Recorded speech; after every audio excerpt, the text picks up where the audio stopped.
start with our land acknowledgement. Tonight we are gathering on the traditional lands of the Multnomah, Wasco, Kaleb, Kapalamek, Clackamas, Chinook, Tualatin, Kalapuya, Wochele, and other tribes. From time immemorial, these indigenous people lived in harmony with the land and with the planet.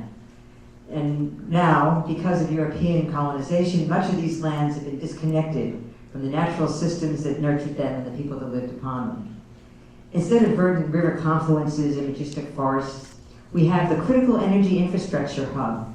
It's tank farms lining the north reach of the Willamette River, clear-cut forests stretching across the northwest, and hardened landscapes that prevent water from flowing where it needs to go, mainly back to the rivers and streams that once defined this place. It's not enough to simply acknowledge the destruction of colonization. We need to first learn about what this place once was and visualize how to return it to a healthy and balanced ecosystem.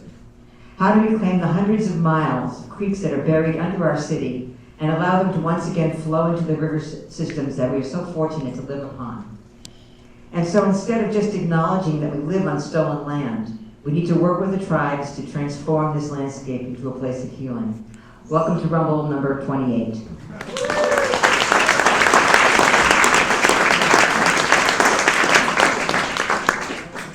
And I want to thank the Havara Climate Action Team and the Havara Shalom community for hosting us. This is a great place to be. I never thought we'd fill it up quite like this.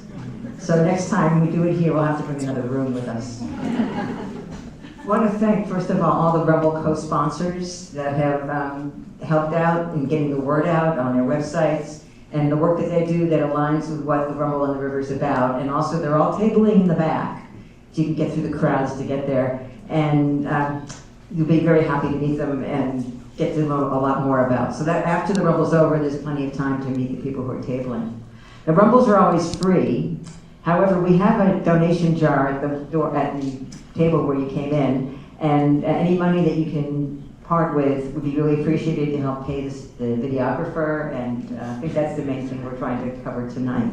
And I also want to thank Lannon for videoing, because usually it's me, but I can't be in two places at once tonight. I appreciate Lannon being here.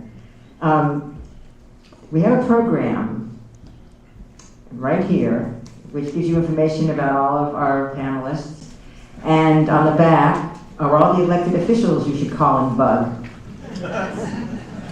ranging from city council all the way up to the federal delegation. And there's a couple people you might want to thank a lot, like Maxine Dexter and Jeff Markley, for doing some pretty strong stuff in some really horrible times. And I'm also just really glad that we're all here together, because this is one of the worst periods of my life I've ever lived through.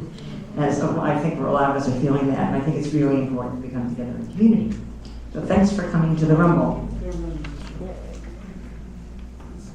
So we're going to start first. Beginning of each Rumble, we have a solidarity spotlight, and today it's Damien O'Connor, who's with the Philippine support group Kalakistan. So come on up, Damien. Well, it's living, I can introduce myself. I'm Damien.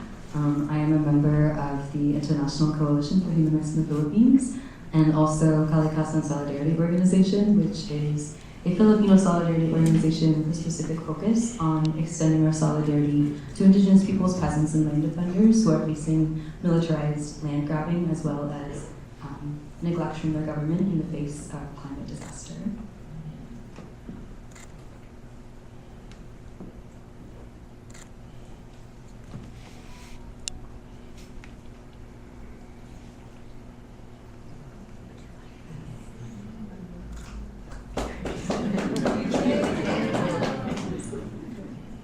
It wouldn't be a community event if some tech wasn't working. Good evening, magandang gabi. Thank you so much, the Rumble on the River team, for having me here. I feel a lot of hope seeing so many people in one room who are committed to fighting for our planet and the people who live on and steward it. I'm sure that many of you know that the Philippines, as a mountainous archipelago, is exceptionally prone to natural disasters, volcanic eruptions, earthquakes, and especially typhoons.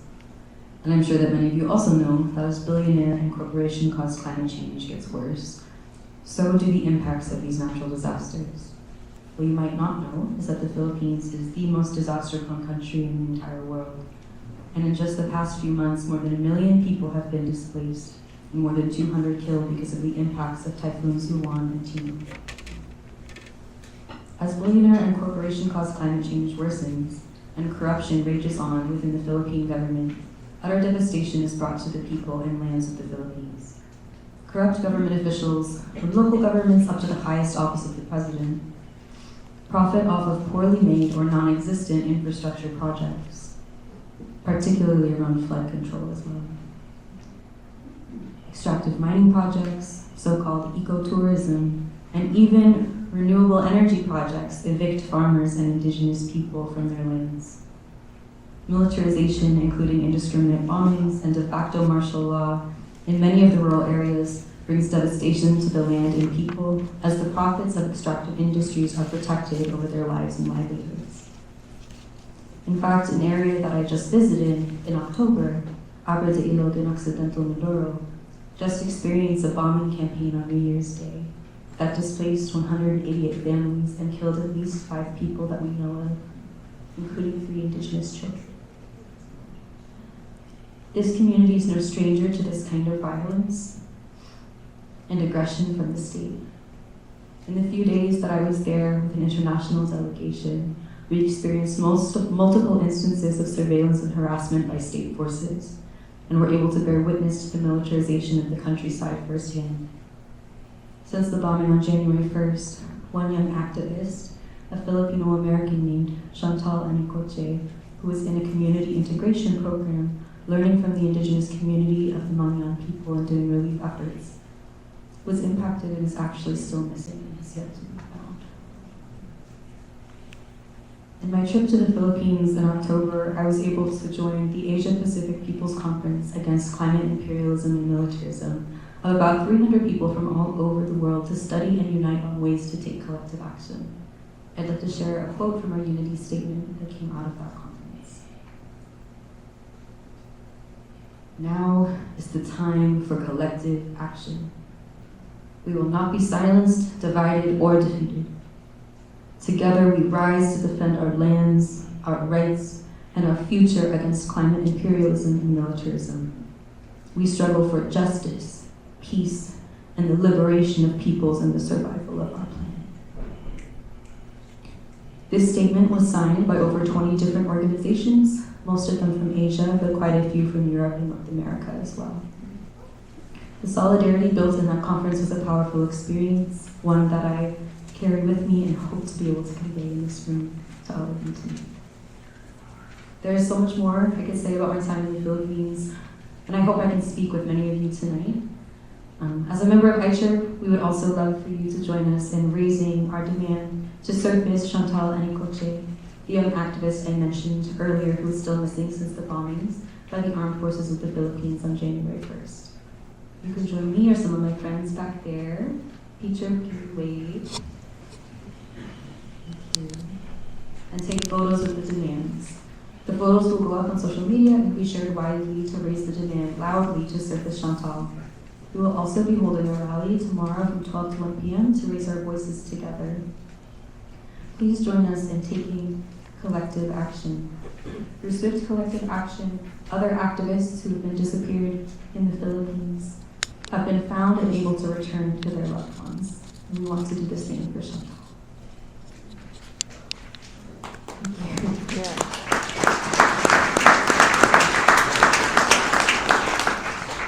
As ICHER, we are also active in education and fundraising for disaster relief as a part of the Bayanihan Disaster Response Program. The campaign's first meeting to convene the Bayanihan Task Force Oregon is coming up this Saturday, January 10th from 1 to 3 p.m.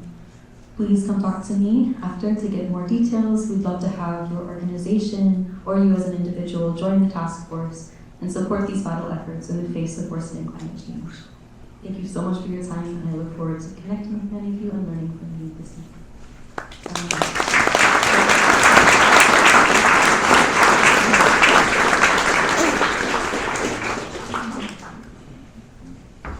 Thank you, David. I also wanted to give thanks to David Barajas, who provided the nightmare of David data centers. So I think the slideshow was wonderful. The best part was the audio. I think it really gave us an idea of what we're here tonight for. And I also want to mention that after the panel discussion is going to be Q&A, and we will have spread cards around the room. You can write your question on the cards, and then we'll collect them, and then we'll have the panelists respond to the questions. So,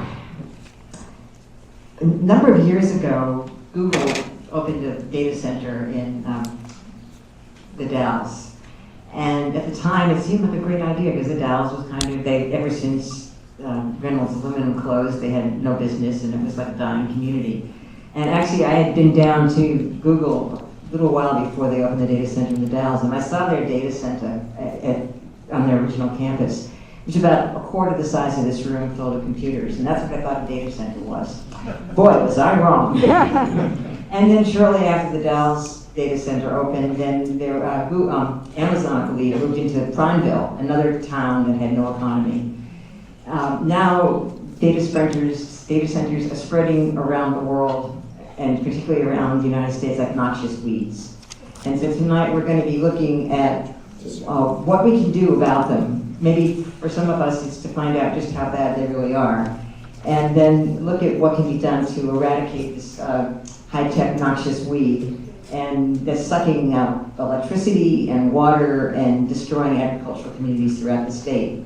And the center of this discussion is going to be a lot around, do we really even need data centers? Right. No. Yeah, and I think, interestingly, I'm just looking at all of you and thinking, this is a really big subject. This is really the subject of the times. I'm not sure how many of you listen to my show, Lucas Buckus on cable, but Monday I have one of my favorite guests.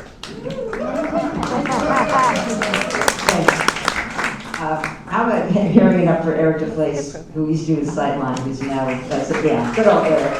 So Eric and I do an annual look back at the year and a look ahead at the following year. We did the show on Monday, and we had to kind of pull ourselves out of our depths of fear and depression and everything else to try to be positive. But Eric came up with, I thought, a wonderful ending for the show, which is to talk about how data centers are going to be the organizing tool for us to take back our country. Because Eric, his whole work has been all along to bring people together and to reach people where they are, as opposed to coming with a line and bringing it to people on a silver platter. So Eric really sees the potential, and it's already happening. Data centers are the best organizing tool we've had since oil pipelines, which Eric said to me about 8 years ago. He said, I love oil pipelines. It's the best way to organize your community. So I want to introduce you to our panel tonight, which I'm very excited about, actually. We're going to start out with Dr. Ana Carolina de Assis Nunes, who's the postdoctoral fellow at Data and Society Research Institute in Corvallis, right? No. New York, okay.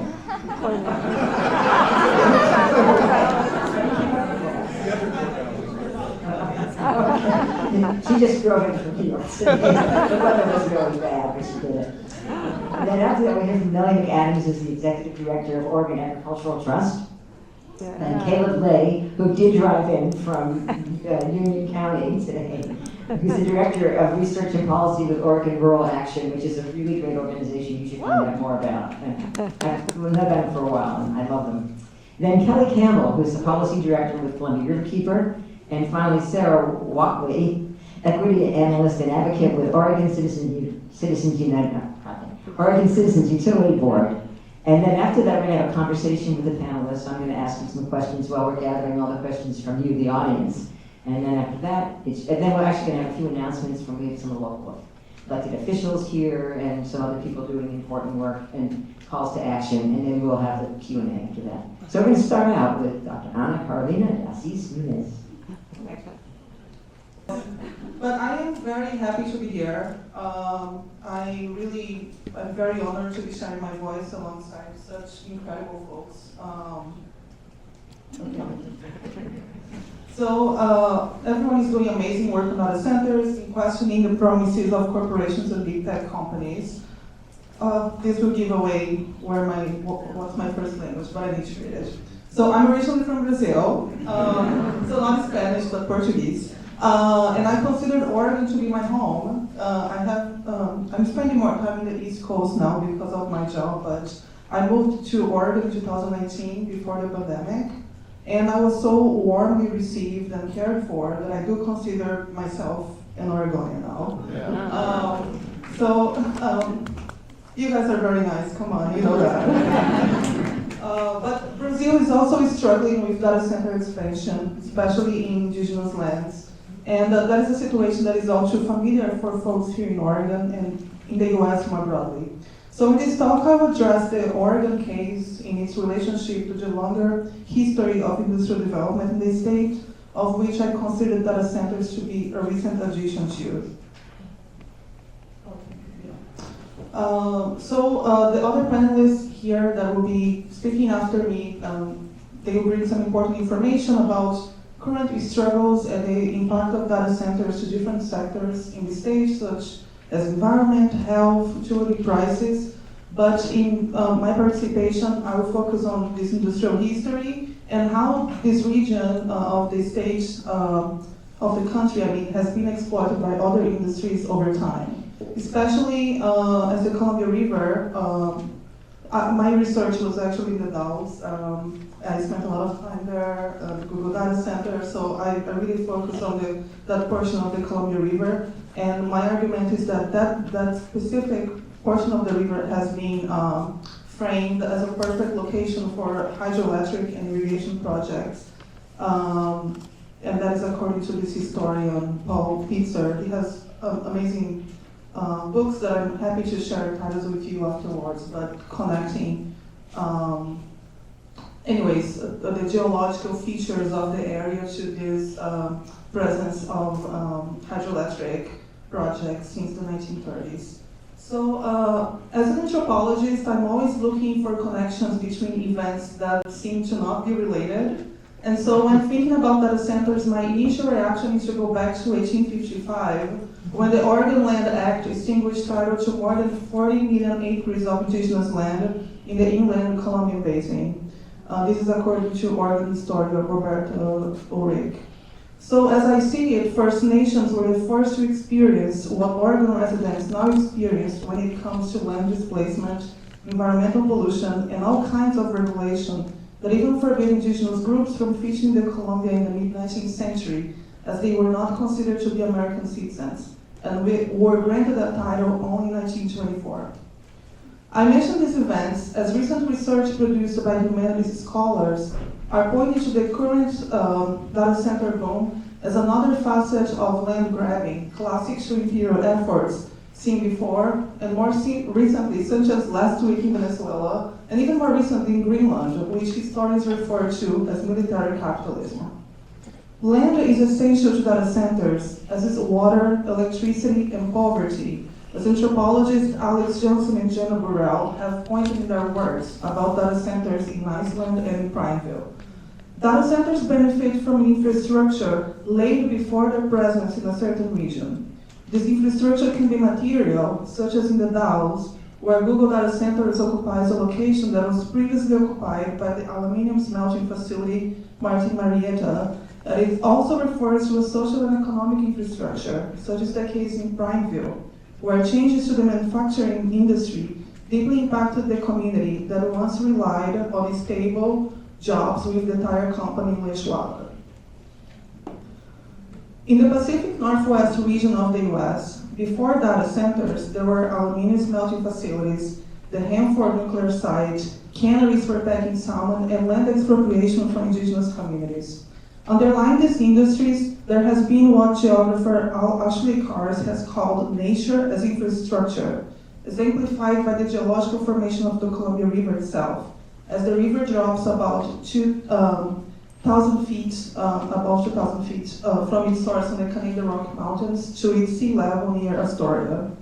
As an aside, and taking this geological feature or nature as infrastructure as an example, when Google built its first data center in the Dalles at the end of 2005, so way before the AI boom, and also we need to consider that not all data centers are for AI, Google received tax breaks worth of at least $260 million from the local government. Since it started its operation in Central Oregon, Google refused to share not Central Oregon, you know what I mean. Google refused to share information about its water usage and only released that information after the Oregonian won a legal battle with Google after 13 months in court.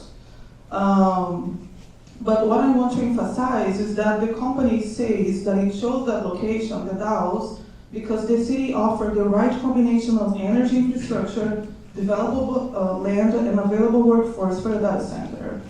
I also want to connect this to what was mentioned by national defense employees when they were justifying their choice for the construction of the Hanford nuclear facility in the scope of the Manhattan Project in the 1930s.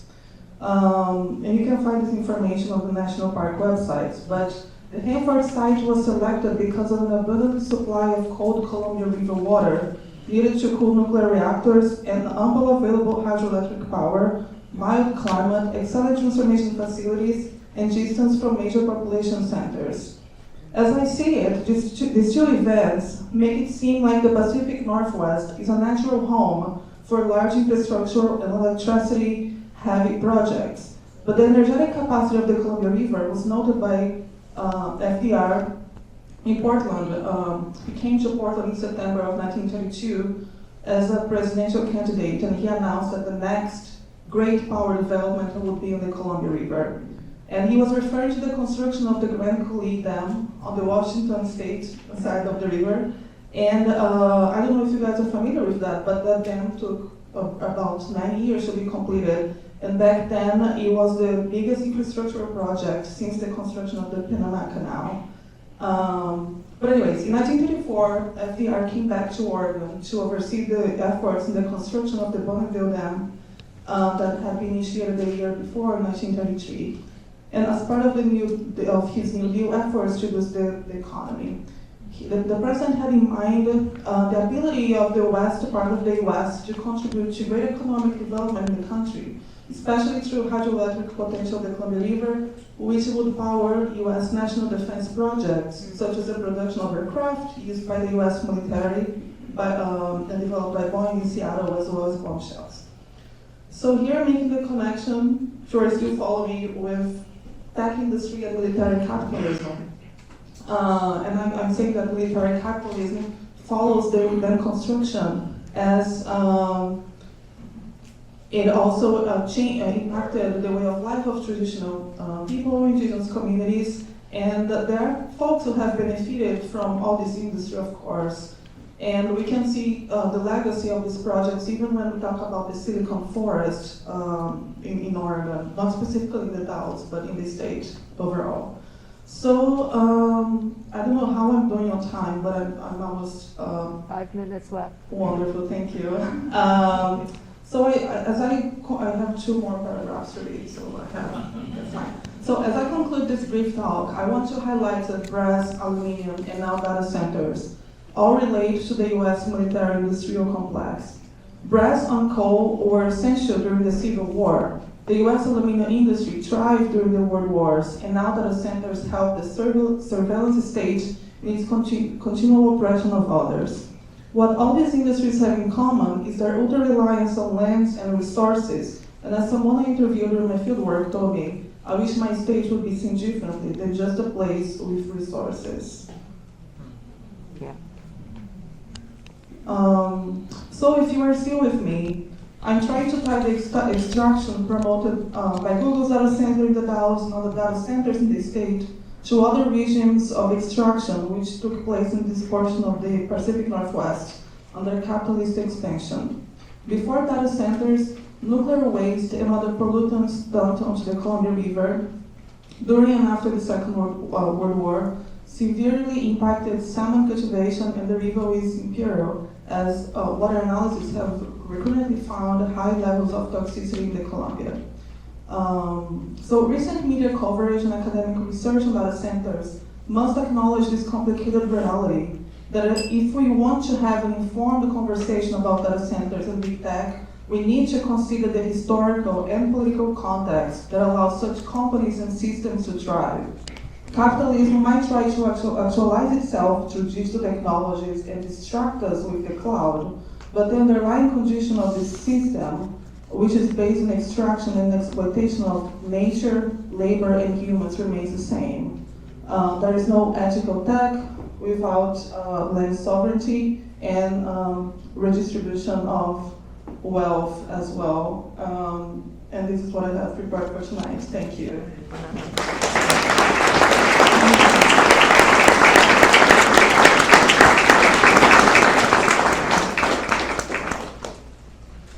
Hi everybody, I'm Nellie McAdams, and in addition to being the Executive Director of Oregon Agricultural Trust, I am a proud board member of 1,000 Friends of Oregon.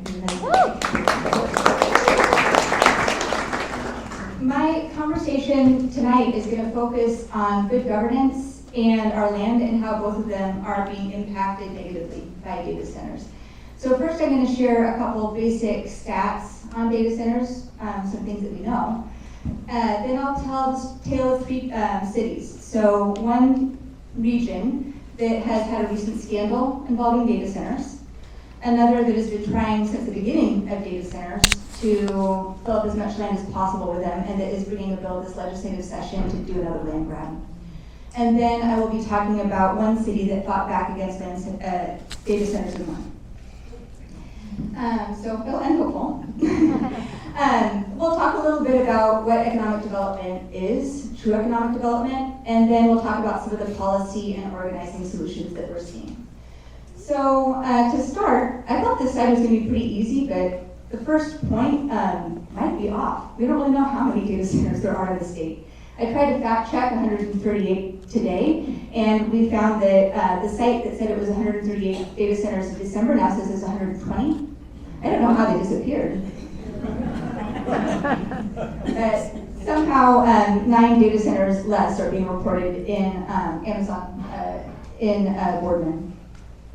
We're also the third in the world by electrical power consumed by IT equipment after Virginia and Beijing. Wow. That's enough electricity to power 400,000 to 2 million homes. Now, just to give a summary, in my opinion, data centers provide minimal public benefit. Very few low-paying jobs. Most of those are janitorial, a couple of electrician jobs, and a lot of the construction jobs are not actually local. Folks come in from elsewhere.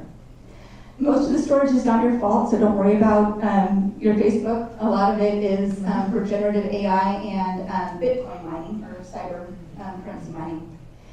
And they provide very low tax revenue. I'll talk a little bit more about this later, but Good Jobs First estimates that data centers pay 1.9% of the average industrial company's state and local taxes. They also create great harm to communities. So not only no benefit, but there's significant harm. And that includes water and air pollution, so we're not even sure of the toxins that are being released. They also use tremendous battery storage sites, one that was just approved in Washington County and 2 larger ones that are online to be approved. When these sites catch on fire, it's impossible to put them out with water. They have to use toxic chemicals to do that, and it creates great harm to neighboring areas. They also use vast amounts of water and land, and that's what I'm going to be focusing on a little bit later. And this industry is subsidized by your tax dollars.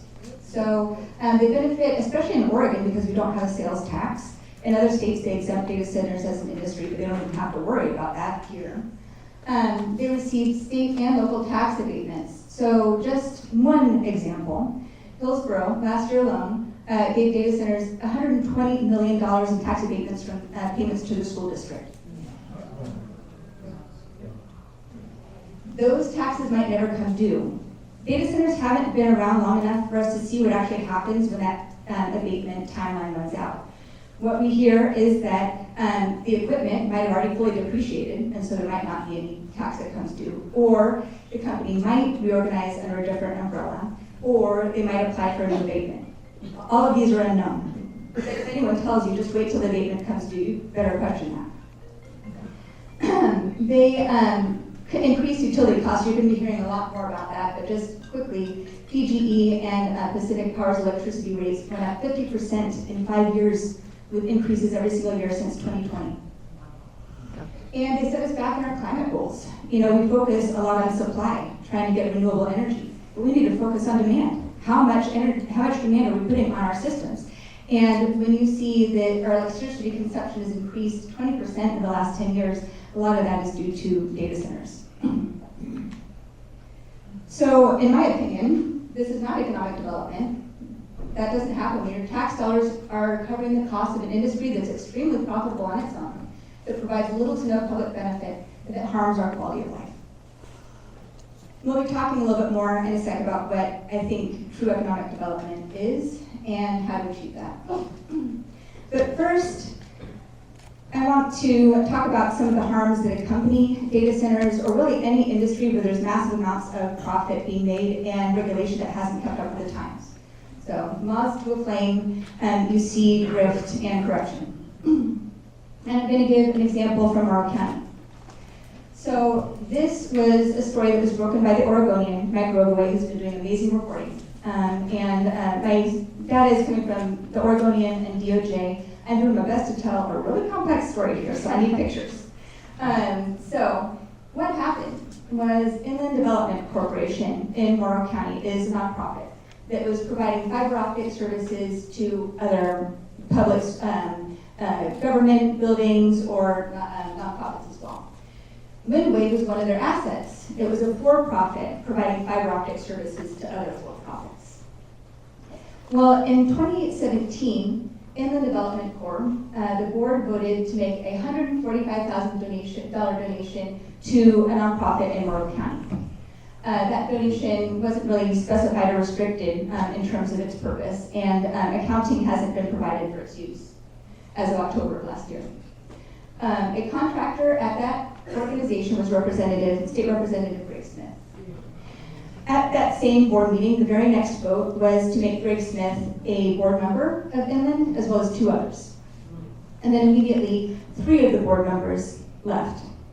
So, if you're following me, we have our new board over there and our resigned board members over there.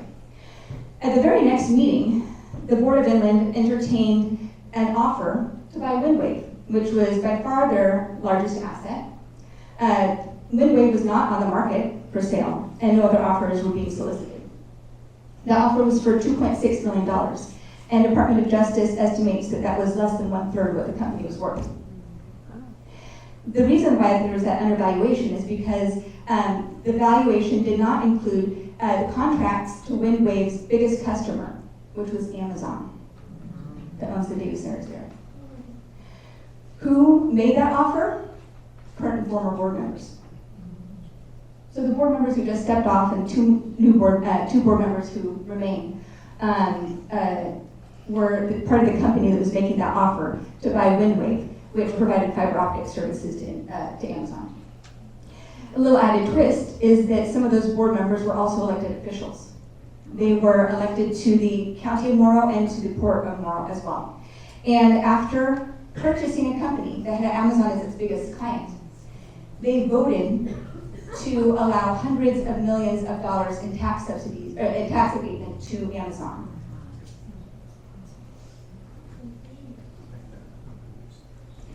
So, I'll go back and just pause on a couple of things here.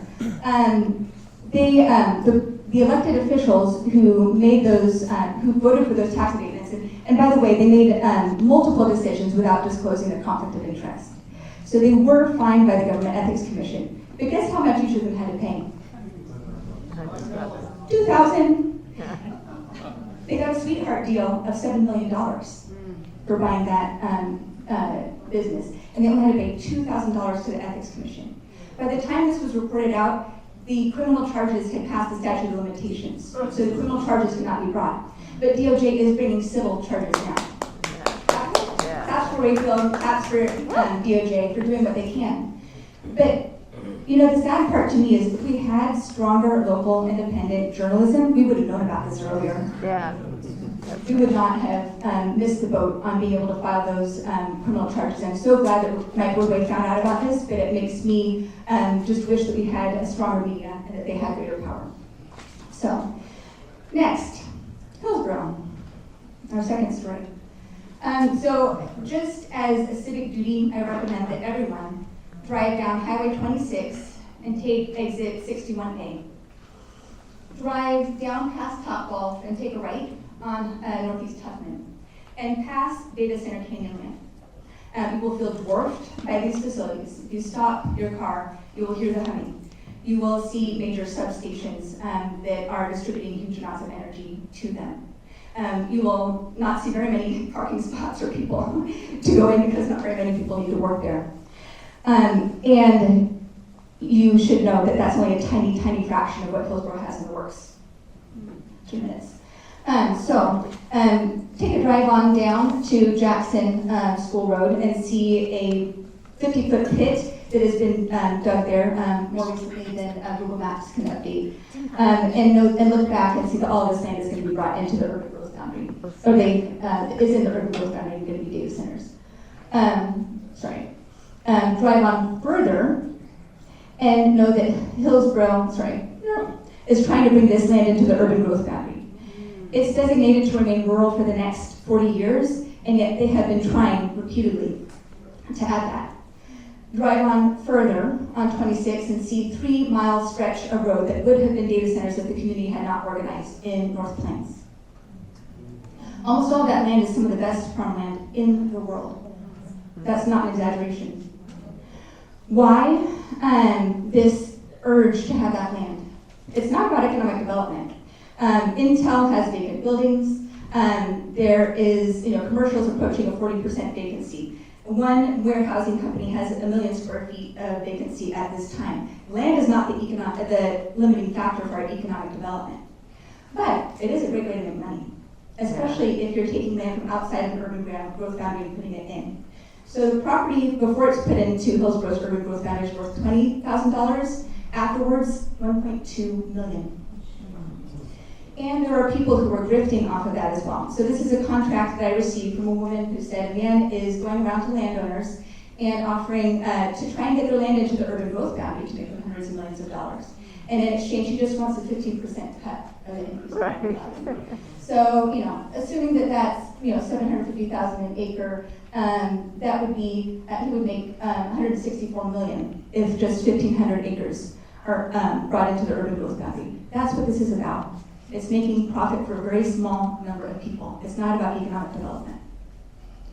I have 2 recorded transactions. One of them, he bought land for, he bought a 10% share for $1,400 in 2013. The next year, after it was brought into the urban growth boundary, he sold it for, it was worth $400,000.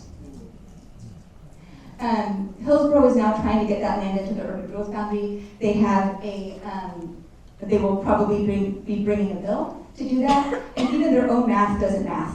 So they assume that it's going to take 34 to 35 years in order to pay off the cost of infrastructure. That is generations in terms of tech. We have no clue whether they're going to pay off anything in that amount of time. And so we will be subsidizing the cost of that expansion. And they've been planning for this for decades. They have been trying to put in a 6-foot pipe from the Willamette to Hillsborough and bought enough water rights from Salem to provide water to 200,000 to 400,000 homes. I can go over more of this, but I'm at time. But this has been in the works for decades, and it's very difficult for nonprofits to keep up with it. I will say that the bill that they're about to bring to supersede this land and override public process to bring it to the urban growth boundary is disappointing but not unexpected. Senator Solomon has brought 4 bills to do just that in the past 7 years. And I would say I'll just end by, unfortunately I can't go on, I'm sorry about that, but when... Yeah. Take it. Is it okay? Yeah. I'll be really brief, I'm sorry you guys. When Senator Solomon had records requested from a reporter about her communications with that person who had the contract, she did not hand over her text messages, even though in an email he said text is his preferred mode of communication. The reason is, Legislative Council said, texts are ephemeral, and they're not public records, and you are not required to hand those over. So we don't have records of those communications. And I would just say, some folks say land use is 50 years old, shouldn't be scrapped, aren't we done with it, isn't old news. I would argue the Constitution's 250 years old, I don't want to scrap that, except for maybe the Electoral College.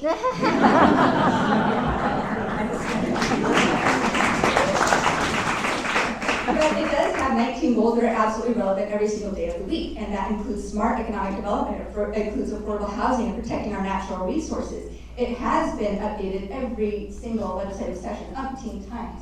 And if I was to choose something to reform right now, it would be our government ethics laws. So I will just speed through that. North Plains, just to the west of Hillsborough, was facing the same kind of planning threat, where their economic opportunity analysis mentioned data centers 58 times, and they said that they were going to take advantage of the relatively cheap land prices and take on the less desirable industries that Hillsborough would otherwise need to have. The community really didn't know that this was happening. There was very little public engagement, and so once they started to find out, and they didn't even have an estimate of how much they were going to have to pay in terms of infrastructure costs. We did a report, Ron did a report, finding that it was going to cost $200 million just for water treatment, and transportation alone. There was no plan to pay for that, to service this industry. So the community fought back. They brought a referendum to overturn that land use decision, and they won. Yay. And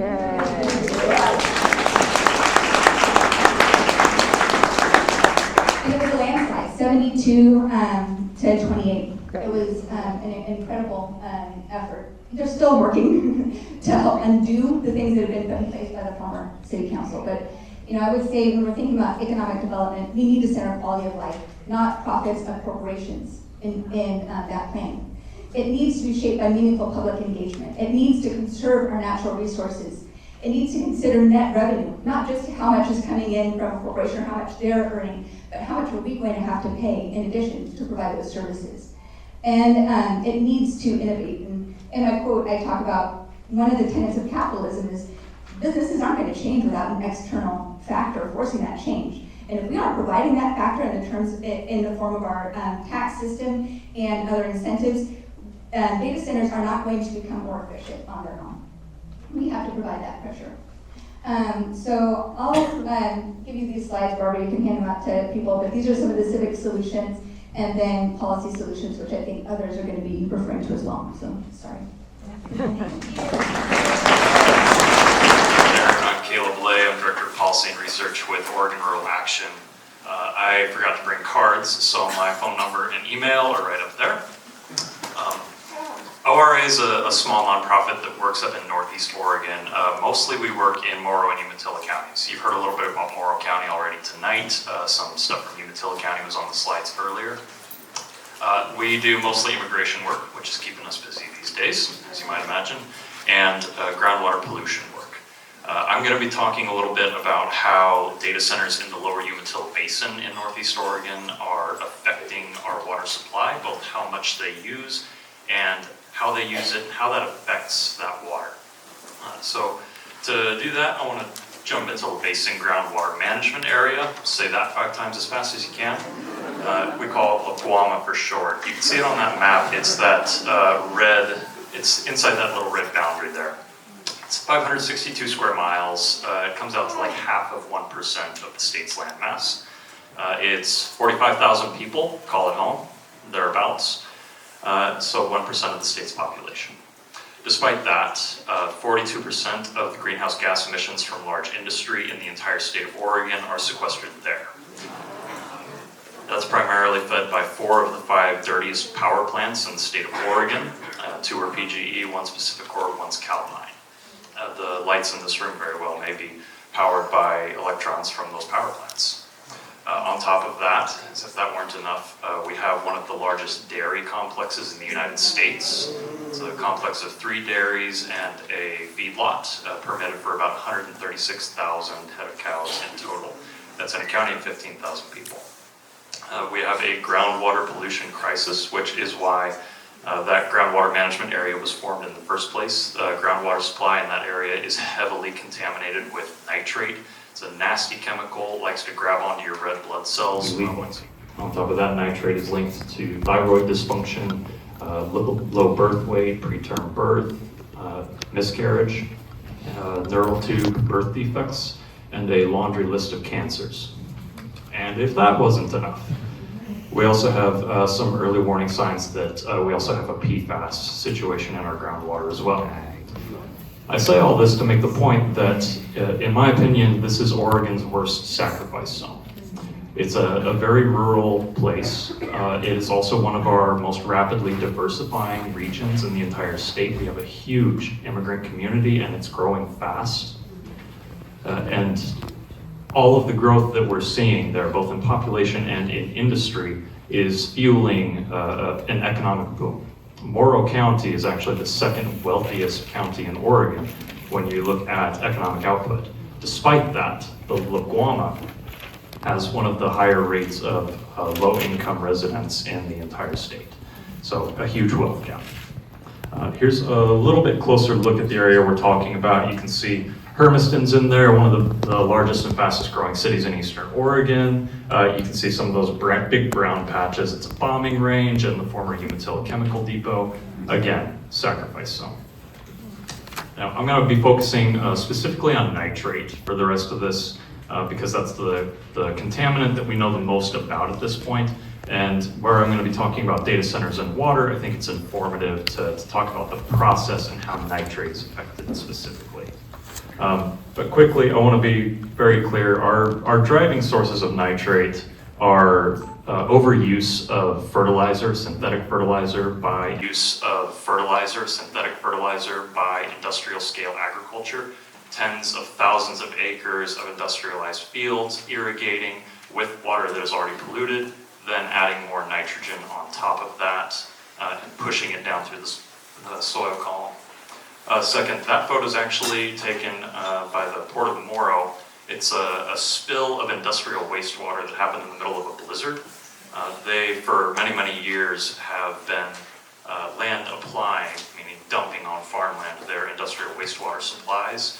We actually scored a huge victory this year and forced them to stop that practice. Got to do it again for the rest of it.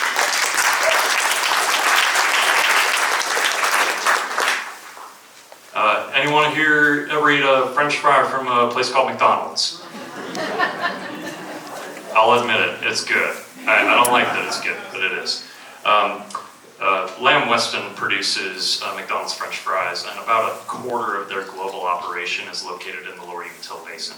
Factories making processed food make wastewater that is highly contaminated, especially with nitrogen, salts, things like that.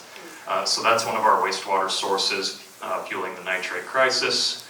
Power plants, I mentioned this is Coyote Springs. It's a PGE power plant in 2023. It was the second largest source of greenhouse gases in Oregon when you're looking at individual sources. I took this photo. It's hard to see, but every single one of those little dots there is a cow. That is a fraction of, that's about 1/3 of the 3 Mile Canyon Farms mega dairy complex outside Oregon. We were about 1,500 feet up. I grew up around cows. I almost needed a barf bag from the smell. It's shocking. And all of the manure from those cows, the urine is heavily contaminated with nitrogen, and it's the same as the wastewater. It gets land applied, dumped on fields, and in such vast volumes that it overloads the fields, washes down into the groundwater, and gets into drinking water supplies. And then here we have what we're here to talk about tonight, data centers. The La Guama, on top of already being the state's worst sacrifice zone, is one of our largest and fastest growing data center hubs as well. I have another map. I love maps here because it gives people something to look at besides me. This is a map I put together of every site where I know that there is either an existing or a data center that has broken ground in the Lower Umatilla Basin. And these are campuses, not individual data centers. A campus can be anywhere from 8 to a couple of dozen data centers, depending on how big they are and how many individual buildings are in that campus, right? So we could be talking, I think we're going to be into the triple digits as far as individual data centers here soon. It's growing very, very rapidly. I want to talk about both how much water data centers use and how they affect water quality. So let's just take them one at a time here. This is an aerial shot I stole off Google Maps of PDX-80, which is an Amazon data center just south of Hermiston. I went in and just pulled the wastewater permit for PDX-80 and DEQ allows them to consume up to 1.07 million gallons of water every single day. This is one of 17 campuses just in the lower Umatilla. And that's as much water as like 13,000 homes will use a day, right? And water is a very finite resource. Data centers in the lower Umatilla, they either draw from the Columbia or from groundwater supplies, depending on which one you're looking at. Groundwater can take thousands or even millions of years to form. It is a very precious resource, and every drop we take out is going to take a very long time to get back in. Now, these data centers are pulling water, and they're cycling it through pipes in their servers. They call it non-contact cooling water. Basically, cold water comes in, absorbs heat, takes that heat out. A lot of them also use what's called evaporative cooling, basically like a big swamp cooler for the whole building. Now, the key word here is evaporation, right? Just because that water is going in doesn't mean that much water is coming back out. A lot of the water that data centers use is lost to evaporation into the atmosphere, and that creates multiple problems. One, that makes this an extractive and consumptive process when we're talking about water. It is gone. It is out into the atmosphere. You lose water, you keep contaminants. It just goes through and through and through.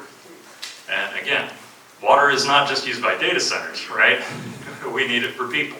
I think 80% of Oregonians get their water, at least in part, from groundwater supplies, the drinking water, the stuff that you're making your coffee with, boiling your pasta with, mixing your baby formula with, all of those things.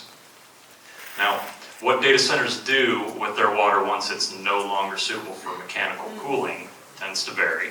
But generally in the lower Umatilla, one of two things happens. Once again, they either land apply it, dump it on farmland, or they evaporate it completely, and they're left with just the solid contaminants. In either case, you still have a contaminant problem. Contaminants are being introduced into the environment, and they are not being managed properly. This is how data centers are affecting the groundwater pollution crisis in the lower Umatilla Basin. They may not be individual sources of nitrate, but they are exacerbating an existing issue. And it should come as no surprise that they are setting up shop in Oregon's worst sacrifice zone. Amazon has referred to the lower Umatilla Basin as their #2 priority for data center development on Earth. Wow. We have seen cities become sustainable ag land. It will never be another family farm. It will only ever be corporate land. So what do we do? I don't have a silver bullet. I don't think anyone does. This is going to be an all hands on deck for a very long time sort of thing. But first things first, data centers need to start paying their fair share. We have revenue problems, we have budget problems in this state, and we have a bunch of trillion-dollar companies taking advantage of us. So first things first, make them start paying their fair share. They should be paying into the water quality fund, healthcare, they should be paying for our roads. We'll figure out the rest from there.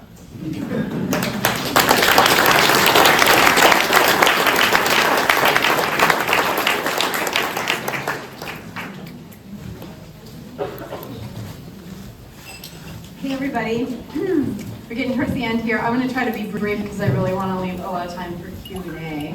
My name is Campbell, I use she, her pronouns. I'm the policy director at Columbia Riverkeeper. We released a briefing paper back in September that a lot of this presentation is based on. So if you're wondering like where do some of these numbers come from, you can get that off our website and it has a lot more information. Plus, we've got some new data sprinkled in that's new since we came out with this report. Sorry, I'm trying to do, I have to click twice, so thank you. I'm gonna see what this is. How many people here know about Columbia Riverkeeper? Okay, I'm gonna not go through our mission. There will be a quiz later. Why are we working on data centers? Well, we work on clean water, salmon recovery, science and education, cleaning up Hanford, and climate and energy. And as you've heard from other people here tonight, like data centers, they just worm their way into all of these really important issues, and they connect so many dastardly different corporations, and so we really felt like at Columbia Riverkeeper, it was past time that we got involved in trying to curb the proliferation of data centers.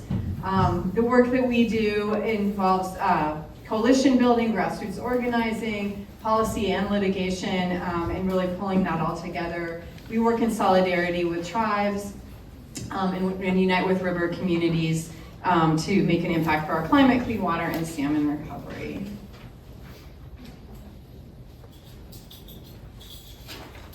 So you've seen a lot of numbers. This is another way of looking at it. Every year, a 100 megawatt data center will consume over 600,000 megawatt hours of electricity. If it's powered by gas, which many are, it would emit the equivalent of having 60,000 cars on the road for a year in terms of CO2. It could power more than 56,000 homes and 100 million gallons of water, enough for 2,500 people's domestic use. So lots of water, lots of energy consumption. Here's another graph. I hope you can see these lines. Basically, data centers are a huge threat to meeting our clean energy goals in the Pacific Northwest. That black line there, if you can see it, that is the historic consumption line, and then that dotted line would be like if we stayed at the same levels. If we stayed at those same levels, we would be able to get by on renewable energy. You see the red line, that's a little bit of expected. Orange, that's the annual data center energy consumption going on now, and then red is what's projected if the other proposals get adopted. So it's just astronomical. I mean, to look at the difference here, this isn't just like adding another kind of business into our mix.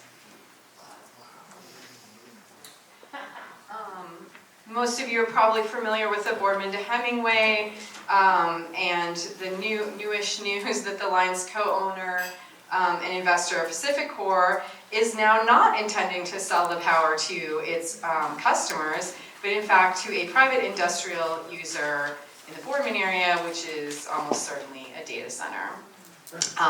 There's also a new power line being proposed that would run 100 miles through the Columbia River from the Dalles to Portland. And the word is now that that would potentially be going to power data centers in the Hillsborough area. So lots of bad ideas connected to data centers. We've kind of been through this with a lot of the other slides, so I'll go quickly, but there's a lot of risks to data center development. Number one is jeopardizing our clean energy transition. We looked at that graph and saw what that's going to do. But it basically risks locking in fossil fuel infrastructure. So I think there's also, between the oil and gas industries and data centers, there's also a nexus there, right? Of like these are the new fossil fuels that we're dealing with. Another risk is diverting resources to false solutions such as nuclear power. You're probably reading, there's a ton of hype out there right now about small modular nuclear reactors and how they're going to be small and they're going to be made in factories and they're going to save everything and they don't have any problems like the old kind of reactors. And we're not going to talk about the waste because the waste is going to look different. It's going to be in pellets. So a lot of this hype is coming from the tech industry.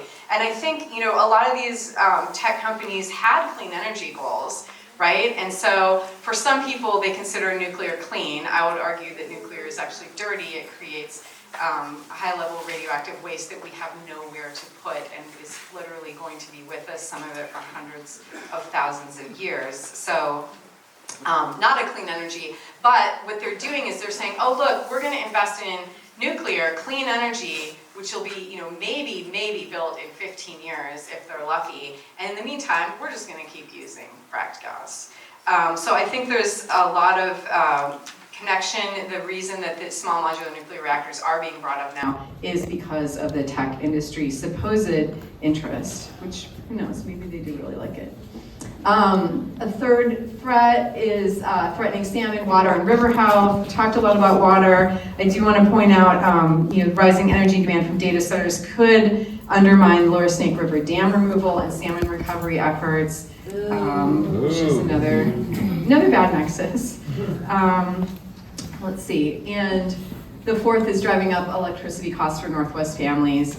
The potential of stranded assets with some of these things. Sarah's going to talk more about this, so I'm going to just move right along. And I think I'm going to skip this over too, but basically we need to talk in the Q&A about strategies for data center reform. You know, transparency is a very low bar, but it's one that they're not meeting at all. So I think with any sort of legislation or any sort of regulation, we need to know how much energy they're using, how much water they're using, how many jobs they're actually creating. We need to have this stuff reported to us and not only coming out because of lawsuits that, you know, the Oregonian has had to undertake. Oops, sorry, I'm on a different slide here. Transparency, you know, accountability, oversight. I'm personally really thinking that we need a pause, we need a moratorium, and this isn't a crazy idea.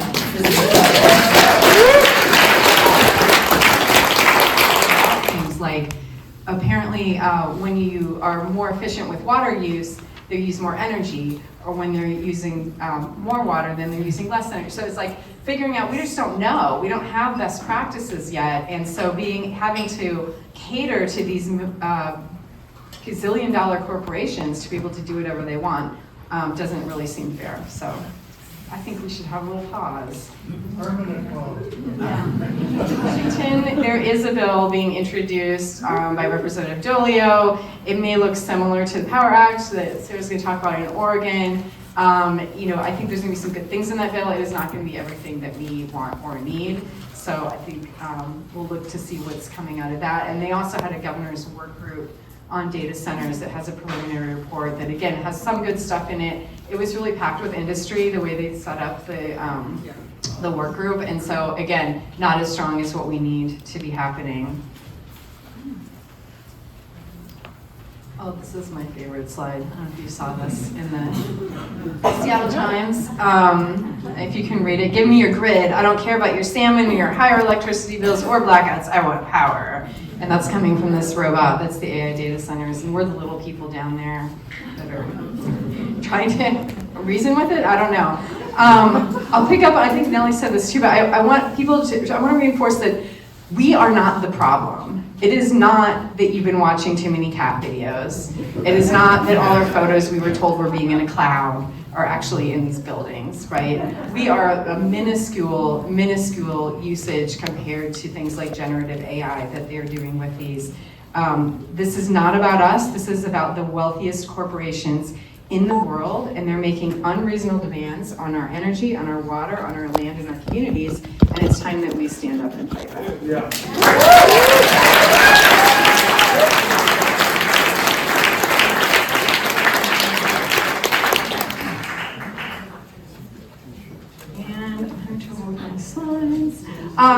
We do have on the Columbia Riverkeeper website or the table in the back, you can sign our petition to the Oregon PUC to regulate data centers, and you can also get involved with our campaign as we move forward. So with that, I'll turn it over to Sarah.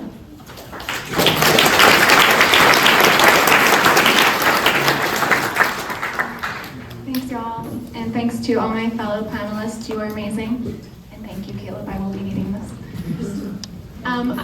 Yeah, I want to take a second to also acknowledge that y'all have been sitting with a lot of information, and so if I would invite you to just take a deep breath with me, reground ourselves as we close this out. Also, the breath is for me because I'm nervous. So yeah, shake out a little. You've been taking a lot in, and I know my panelists, fellow panelists agree, we really appreciate your attention and engagement. So let's just take a deep breath.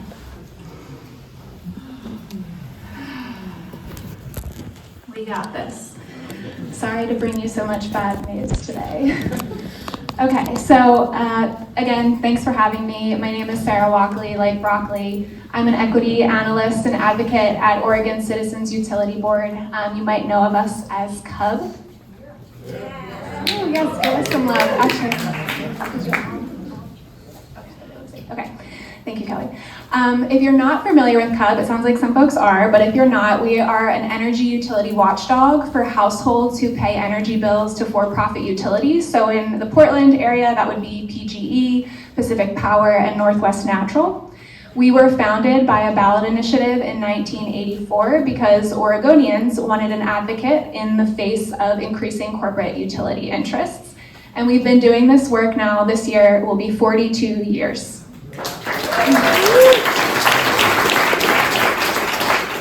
So, thank you. CUB's purview is energy, particularly energy affordability. And as I just mentioned, it is our job to look out for residential customers. We have been sounding the alarm on growing unaffordability and working really hard at the Oregon State Legislature and the Oregon Public Utility Commission, which is who regulates these utilities. And we're doing all this to defend residential customers. The short of it is that electricity is becoming luxury priced, even though it's a basic necessity.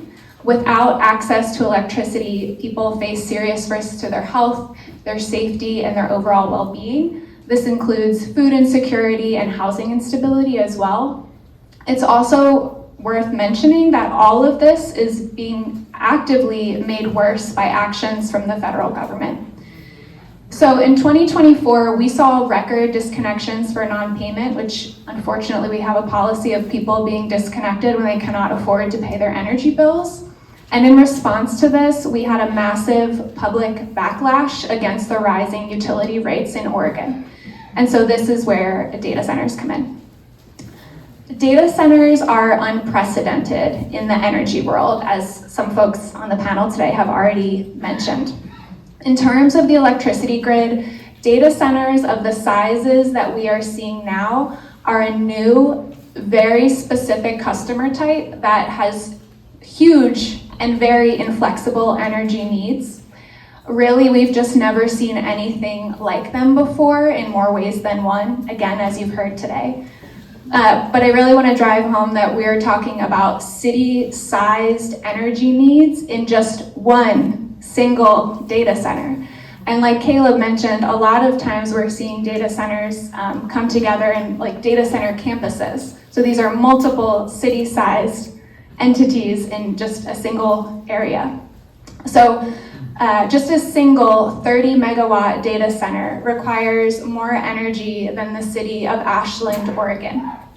That's, again, just a single 30 megawatt data center. And that's generally more or less what we have been seeing in Oregon to date. But larger AI data centers, such as a single 250 megawatt data center, are using as much energy as Eugene, which if you don't know, Eugene is Oregon's third largest city. So the power-hungry nature of data centers matters because it means that plugging in a data center is very expensive. In order to meet the energy needs of a data center, a utility has to build out infrastructure to get energy to it. So things like local transmission substations, these are really big and really expensive investments, especially when we consider things like inflation, price of steel. So this energy infrastructure, under typical circumstances, is expected to last for decades. So we spend decades paying for it in our energy bills over time. But data centers are also expensive from the perspective of emissions, like Kelly mentioned. Renewable energy alone cannot yet meet data center needs due to the combination of their size and the fact that they're running 24/7, 365. They're generally very inflexible. You could think of a data center like a city that has just everything running all the time, nonstop, like all the microwaves going off, all the everything. And so this is costing us too, because we are at risk of not meeting our renewable energy goals in Oregon. So data centers are making it harder to meet Oregon's emissions reductions requirements on time. In 2021, Oregon passed the Clean Energy Act, and a major component of this law was for PGE and Pacific Power, which, if you don't know, they are our two largest electricity providers in Oregon. They are required by this bill to reduce their emissions to 80% below their historic emissions by 2030. So each graph here shows you this progress up until the year 2022. This is the most recent data that we have.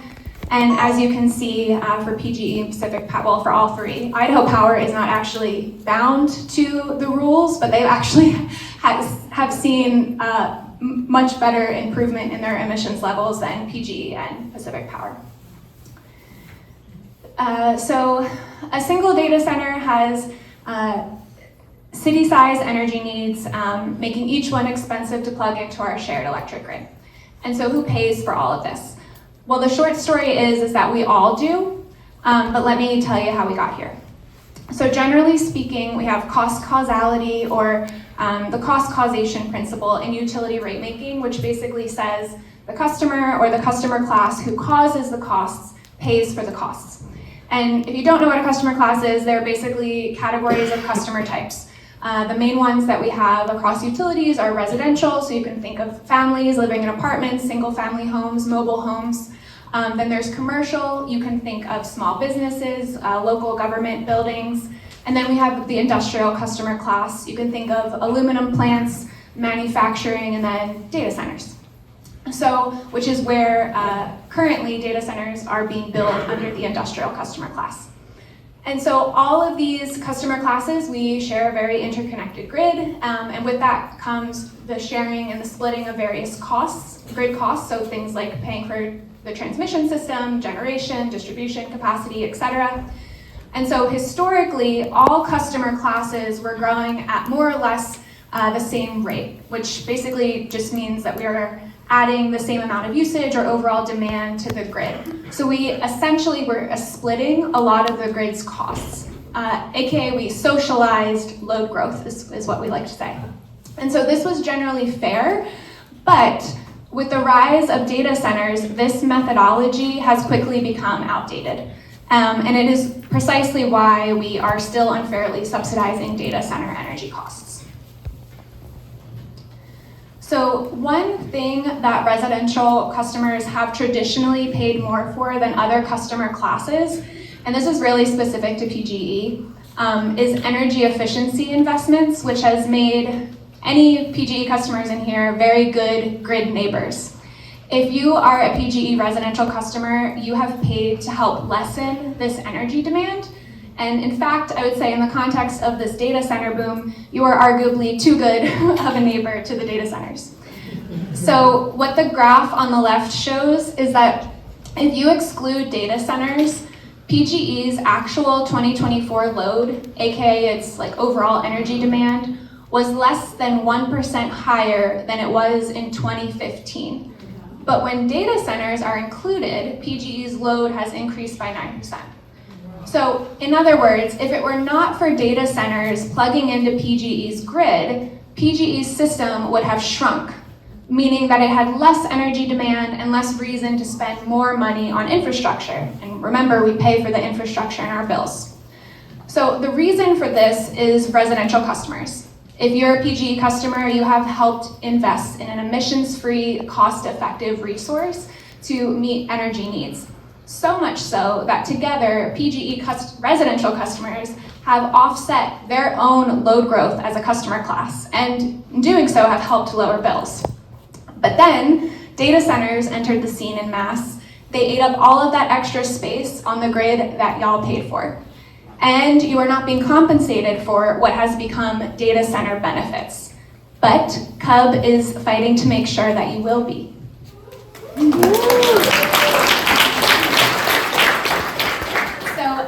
To no one's surprise here, I'm sure, it turns out that so far, data centers are bad neighbors. They do not pay their fair share of energy costs. Instead, you and I unfairly subsidize data centers on our energy bills. And again, this includes PGE households who are paying to offset the load growth of data centers. Remember that historically, we shared certain costs across the system because all customers were growing at about the same rate. But then beginning in 2021, data centers threw a wrench in that methodology with their boom, and that is what these graphs here show. So data centers say that they want to pay their fair share, but they have fought our proposals for them to do this every step of the way. Not surprising. So to recap, data centers are energy hogs like we've never seen before. They require significant spending to build energy infrastructure to match the need. We're all helping pay for that, and this includes the fact that residential customers pay more for energy efficiency than other customers do, again, to the recent benefit of data centers. And like I mentioned and others have mentioned, data centers are threatening our progress on climate change. So in response to this unfairness, last year in Oregon, we were able to pass the POWER Act, which stands for Protecting Oregonians with Energy Responsibility. The biggest things that this legislation did was to make it the policy of Oregon to not allow unfair data center subsidization through an important step of creating a new data center specific customer class. Recall that data centers are currently lumped in with other large customers in the industrial customer class. So giving data centers their own rate class makes it easier to assign data center specific costs to them and allows us to also have more transparency into what costs are data center specific costs. But writing the legislation, passing the bill, it was really just the first step. Now we've entered a regulatory process at the PUC to flesh out the new model for how grid costs will be divided up in order to ensure that we are no longer unfairly subsidizing data center energy needs. Pacific Power's implementation docket for this bill just opened at the end of 2025. It's docket UE 463 for people who are interested in that.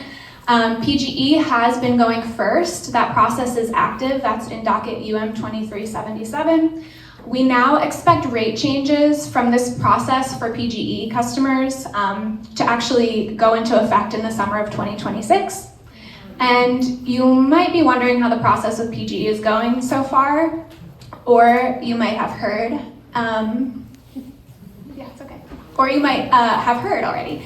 PGE's initial proposals would have still resulted in households paying for data center specific costs. Yeah, definitely give them a big bill.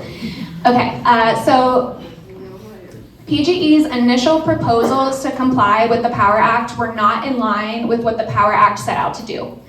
Toward the end of last month, PGE did submit an updated proposal that we are still analyzing at CUB. But what I can tell you is that PGE's first proposals amounted to an 18% rate increase for data centers, but this was not enough because PGE's first proposal also would have data centers pay for only the first 3 years of investments that are associated with their needs.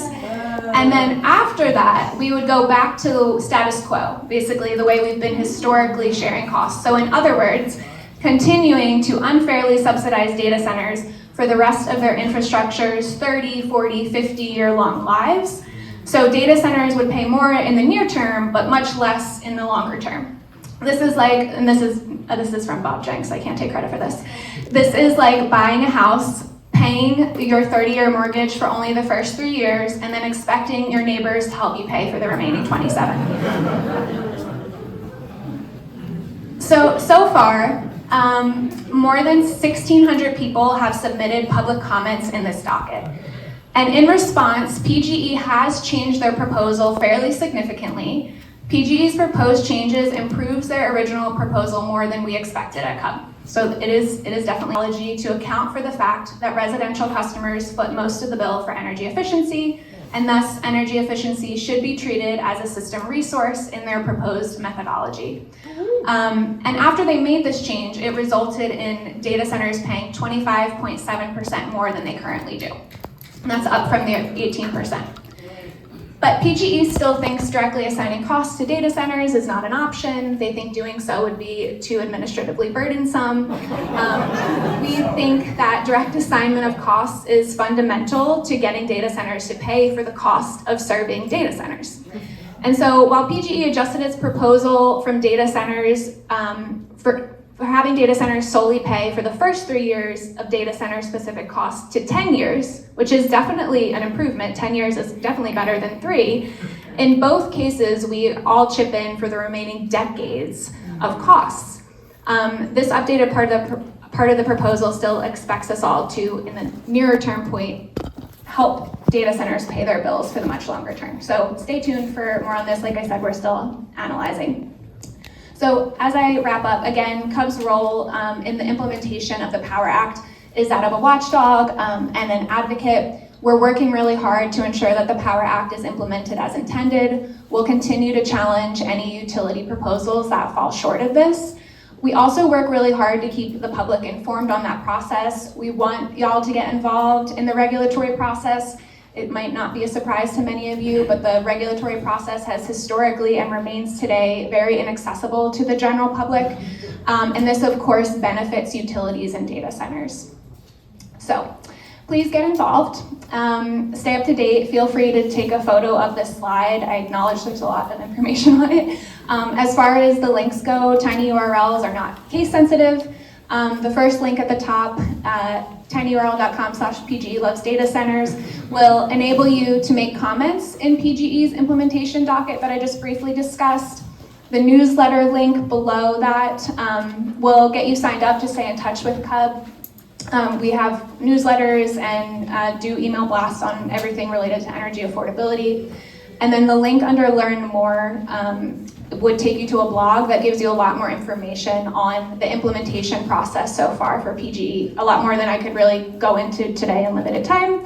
And so be on the lookout for updates regarding Pacific Power implementation. Follow us on social media. Feel free to reach out to me or my colleague David Beltran-Barajas. I'm sure many of you know him by now. Thank you all so much for your time.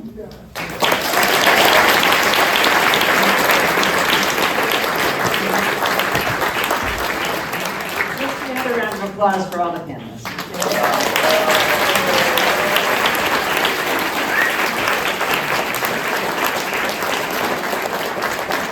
Okay, so next on the agenda is the Q&A, but before we do the Q&A, we have a couple special guests who happen to be elected officials, and then they're going to come up in just a couple minutes of kind of giving you a perspective of how they will help as elected officials in getting rid of data centers.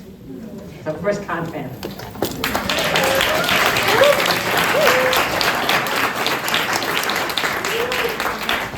Hi everyone, I'm so excited to be here. This is, well, first of all, I should say I'm a state senator for Oregon State Senate District 23, which is northeast and southeast Portland. I feel like I'm home. I have to tell you, in Salem, it's the exact opposite, where we have the halls are roaming the halls are lobbyists for all these tech companies and at Big Ag who are telling us if we don't believe in data centers, we're against rural jobs and rural economies. And because I live in the city, I don't have any right to speak about what's happening to our state. So it's really exciting and inspiring to be in this packed room. It's more than a room, right? 2 rooms, and seeing how much grassroots support there is for this vision, which is about healthy communities and truly sustainable rural economic development. So, yes, so I want to say I'm really proud to have worked with many of the groups here, with CUB, with Oregon Rural Action, Riverkeeper, 1,000 Friends, on these policies. We haven't always won every policy, but we have some exciting wins, the Power Act and others. And I'm excited to look to 2027. It's our next full long session. We have alternating full sessions, but this is the time when I really hope I can work with many of the groups here to develop some of the data center policies. So for example, I've been talking with Tax Fairness Oregon. Do you want to lift up your hand? They let me know that we actually are giving $330 million in property tax subsidies to data centers right now. That's insane. I'm looking forward to raising that, as well as some of the other data center reforms, making sure that data centers are paying their fair share. I also just was recently appointed in October the co-chair of the Joint Committee on Information Management and Technology, which is a sleepy committee that I'm really excited to reinvigorate with a much more critical analysis of the role of data centers. AI is not going away. I will say that I recently had a bill, for the last 3 sessions I've had a Protect Local Journalism bill, which has actually, I realize now, even Amazon is involved in scraping the news local journalism of our region and then not giving credit, not directing people to it, causing local newspapers and local journalism that could do this investigative journalism to die because they're not fairly compensating these local journalists. And I found that they are incredibly powerful, incredibly influential amongst my colleagues, and so far the policies have died. But I'm not giving up. We are not powerless. I think my presence in the legislature is proof I am here because of many of you all who worked on the Portland Clean Energy Fund. In 2018, I would have never imagined this being in the legislature, and now I'm in the state senate. And I just really want to encourage all of you to please get involved in local organizations, because we're really going to need to build a really broad, people-powered movement to take on Amazon, Google, all these tech oligarchies that are really taking over our democracy. Yeah, I think that's it. We're not powerless. I look forward to working with all of you towards a big, bold agenda for 27. Thanks.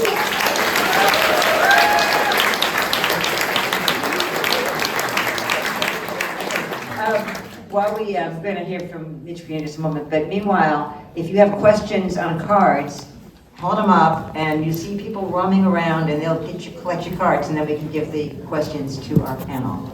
So, Mitch, why don't you come up and give your perspective as another elected official? Thanks for letting me crash your party a little bit. My name is Mitch Green. I'm a Portland City Councilor for District 4, and that's this district right here. We live in tough times, but I gotta tell you, the thing that always fills up my cup every single day is being in spaces like this, where we're full of multiple generations of fighters who have never accepted that we're just gonna receive the statements of institutions like PGE and Amazon, but that we know how to organize and we know how to fight against it. So give yourselves a round of applause for that.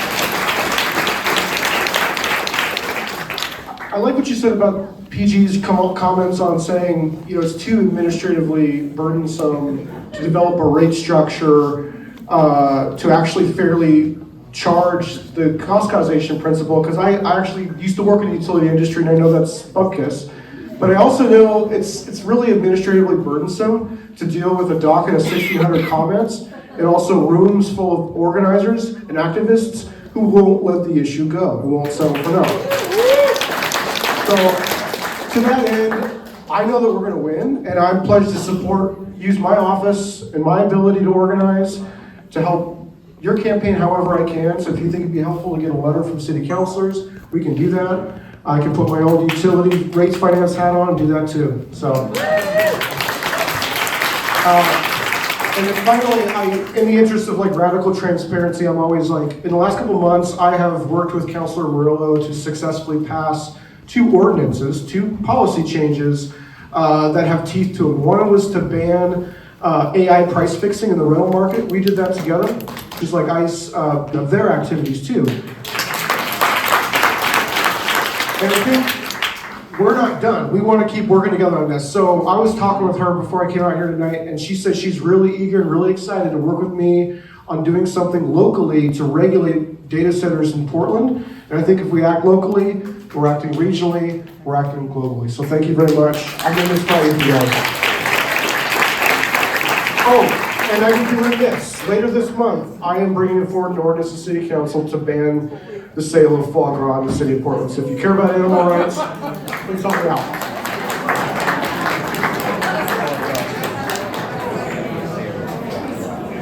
Most of you don't know me. I'm going to take the liberty. My name is Garrett Rosenthal. I'm the Metro Councilor for Southern Washington County. And I just want to assure you that, obviously, I think most of you know that we're responsible for the urban growth boundary. We're responsible and will be impacted by the bill that Hillsborough wants to introduce to bring 1,800 acres of land into the urban growth boundary. These are of great concerns. We're also concerned about water quality. As you know, we have parks and nature, and we're trying to preserve water quality and habitat throughout the metro region. So I just want to say that as a council, we're quite sympathetic, and I'm certainly very supportive of most of the ideas that I heard here. I may have a quibble on a few tiny points. So I just want to say that Metro is also, should be on the list of officials to contact. And if you have concerns about the growth issues, about economic development, we want to foster economic growth, but server farms are not the way to do it. No jobs, lots of impacts, and they take up land that other groups can use. So thank you for all being here. It's wonderful.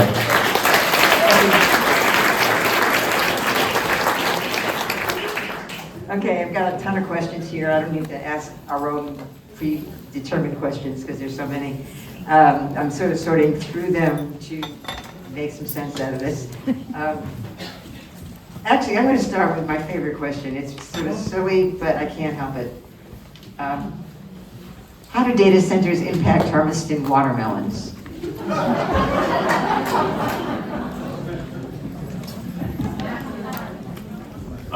I have good news. So far, I think your watermelons are safe. To elaborate on this though, I do have a lot of concerns about how data centers and more broadly the industrial wastewater reuse concept is going to affect our food supply. It's not just data centers that take their wastewater and spread it on farmland. It's power plants, it's processed food factories, it's even cities with human waste. And one of the things that I'm really concerned about is none of that is ever tested for PFAS, forever chemicals. We should really be making sure that we're not dumping wastewater full of chemicals that last forever and are toxic to human health on our farmland. That's not good for the people working there. It's not good for the crops and the food supply we could be getting into. It's not good for the food supply that might be eating that food supply. A lot of it's growing grains for dairies and feedlots and things like that. And most importantly, I think it's not good for our farms and our soil health. It will take generations to remediate that soil if it gets polluted with PFAS. So we need to make sure we understand what is in that wastewater, where it is going, and make sure that it's a good idea. Okay, this is my other favorite question. Now that all the trees are gone, could data centers fund the state's schools? Any thoughts on that? Okay. Sorry, I had this in one of my notes and I forgot to talk about it in terms of schools and data centers. In Morrow County, the Morrow School District #1 in 2024 lost $10,000 per student because of the tax breaks, the $1 billion tax breaks that Amazon got to be there. Just if they had paid their regular taxes like every other business, it would have been $10,000 per student. And that just, I don't know, as a parent, like, yeah. And I'll just add to that, I can't remember which one of you mentioned it, but Good Jobs First has a really great report on tax abatements and the tech industry specific to Oregon's school districts, and I would really recommend folks check it out. Good Jobs First does great work. Yeah, that's where I got my little tidbit from, so definitely check them out. Okay, this is a question I think that I was actually wanting to hear more about this myself. While we must fight the proliferation of data centers locally, will they simply proliferate and destroy ecology elsewhere in more marginalized communities, perhaps our countries? And how do we fight against the proliferation on a global scale?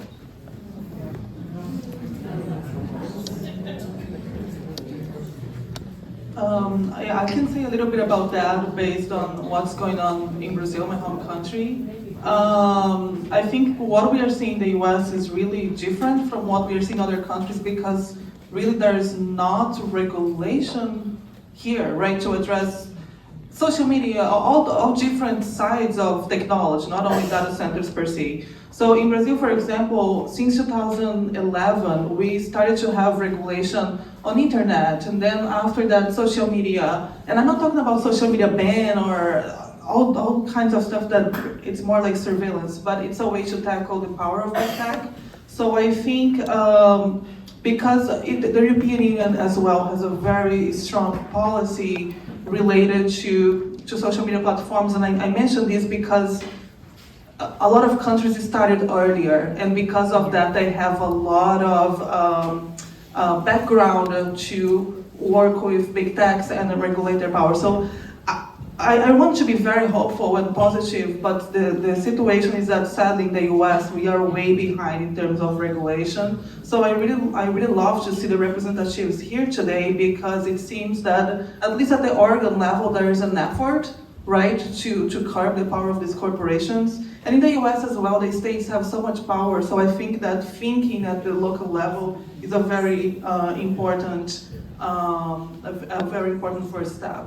So I think maybe we are, because of the big tech companies, they are all based in the US, right, with the exception of TikTok that is Chinese, and I think Spotify is Swedish. But the other big techs are all based in the US, so we have this idea of global. But I think thinking locally is a good first step. I hope that helps.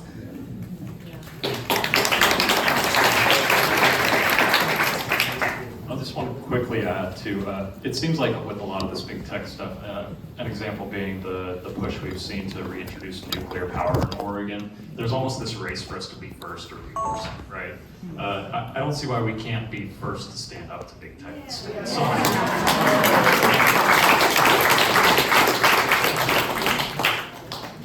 This is a question, I've actually been hearing a lot of people talking about this in other quarters. In the 50s and 60s, computers took up space in large rooms, very large rooms actually. Today we each have a computer in our pocket.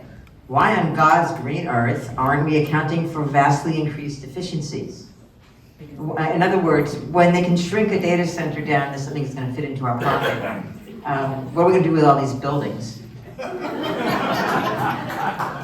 I mean, tech is evolving so quickly. Data centers 5 years ago will probably look very different, and these are going to be giant monuments to whatever we're going through collectively right now. I think also if you look at Taiwan, if you look at South Korea, they're stacking their data centers and they're looking at other ways to be more efficient and treating their land as if it's valuable in and of itself.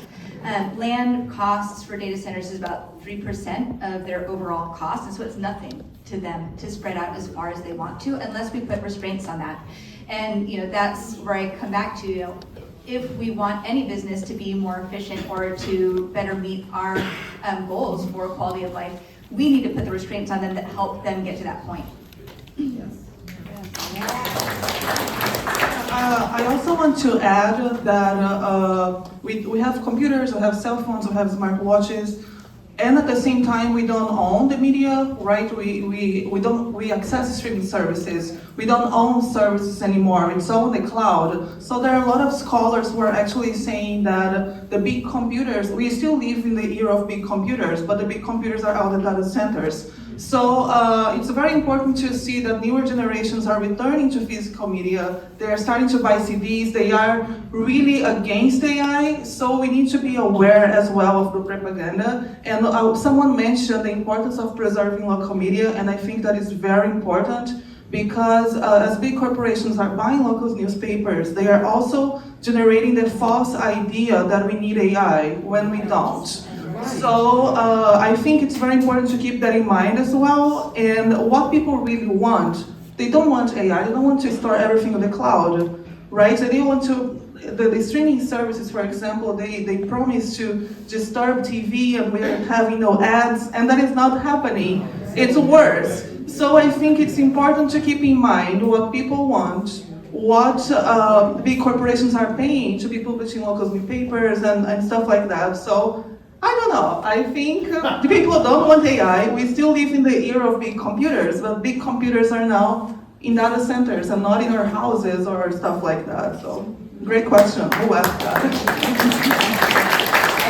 To add on to that, I've been a big advocate when people, my friends, buy computers to say, buy one with a big enough hard drive that you don't have to rely on the cloud. And I also, as a representative of the micro independent media with Kaleb, I was very gratified to read an article the other day about how there's this big movement afoot across the nation to fund public radio privately by individuals, that there's been this incredible, I mean, Kaleb's had really good fundraisers, I know OPP has done well, and small stations, particularly small stations around the country, are raising lots and lots and lots of money. That's what the feds took away from us. So I think that there's really this burning desire for local, for connections with people. I'm a big backer. I burn my own CDs still. I have a printer that prints the labels, and and I just think that it's really important that we kind of have physical media still. Okay, that's my question. So this is also something I think is really important, and I would like to maybe use a stronger word than moratorium. The question is, how can we impose a moratorium while regulation catches up? I would like to think of how do we stop this? Because for me, this really just needs to be stopped.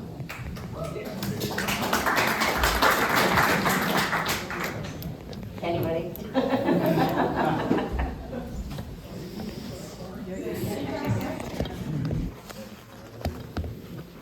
Well, then we'll have some time to work together to figure out how we rein this in, right? I mean, I don't have all the answers, and then that's part of the problem is we don't know. We don't have like a silver bullet. Even the Power Act, which is awesome and it's done a ton, it only applies to investor-owned utilities. And so a lot of these out in Umatilla and Morrow counties that we're talking about in other places, they're not PGE and Pacific Power. They're local co-ops, so they're consumer-owned utilities. And so the awesome regulations that are coming in with the Power Act won't apply to them. So again, it's around like, how do we not just displace things and play whack-a-mole? You know, part of that also comes back to connecting around the country, and there are starting to be these networks that some of us are involved with of, you know, learning from each other around the country, one, and then they placed it in a Black community, right? And so how do we avoid that? How do we look at this as an environmental justice issue, and how do we make sure we're not just displacing, but we are really changing, you know, what's going to happen for our future. And we have one more question, and then this week some calls to action, and I have my own as well. Okay, please tell us a bit about the rights of nature legal theory, and if you think it would be helpful for our struggle against data centers.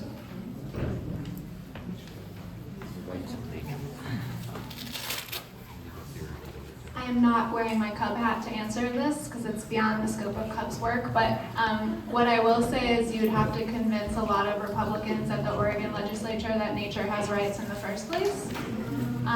And something else I guess I would say to that is just to the question of like a moratorium on data centers. Some of the things that we learned passing the Power Act, which was very much a David Goliath fight, as you can imagine, just to get, you know, for-profit utility data centers to pay their fair share. About halfway through the session, data centers brought in labor, organized labor, to come out in opposition against the Power Act. So that's one place where we need to build stronger connections, build more community, you know, build more strong alliances. And I think another thing is, you know, like Nellie was talking about, a lot of Republicans in the Oregon legislature really see data centers as economic development. There's a lot, you know, there's a lot that we're up against, but in a lot of ways, a lot of lessons from other environmental justice fights, I think, do apply, despite the fact that data centers are unprecedented. Like Anna was talking about, I mean, this is just kind of a tale as old as time that's repeating itself, which is kind of on a much more massive scale than what we've seen. Well, I want to get back, before we have a couple announcements, but I want to get back to the conversation I had with Eric Place on Monday on my show about the fact that data centers are the best organizing tool we've had to bring the country together. And so I just to throw it out to all of us here and to the panel of just really thinking about how do we really stop data centers and how do we organize and all the steps it's going to take. And I think, I mean, in this room, there's a lot of seeds to be planted that I think can really help that out. So that's my wish for a take home for everybody who's here tonight. Now, David, do you want to make an announcement?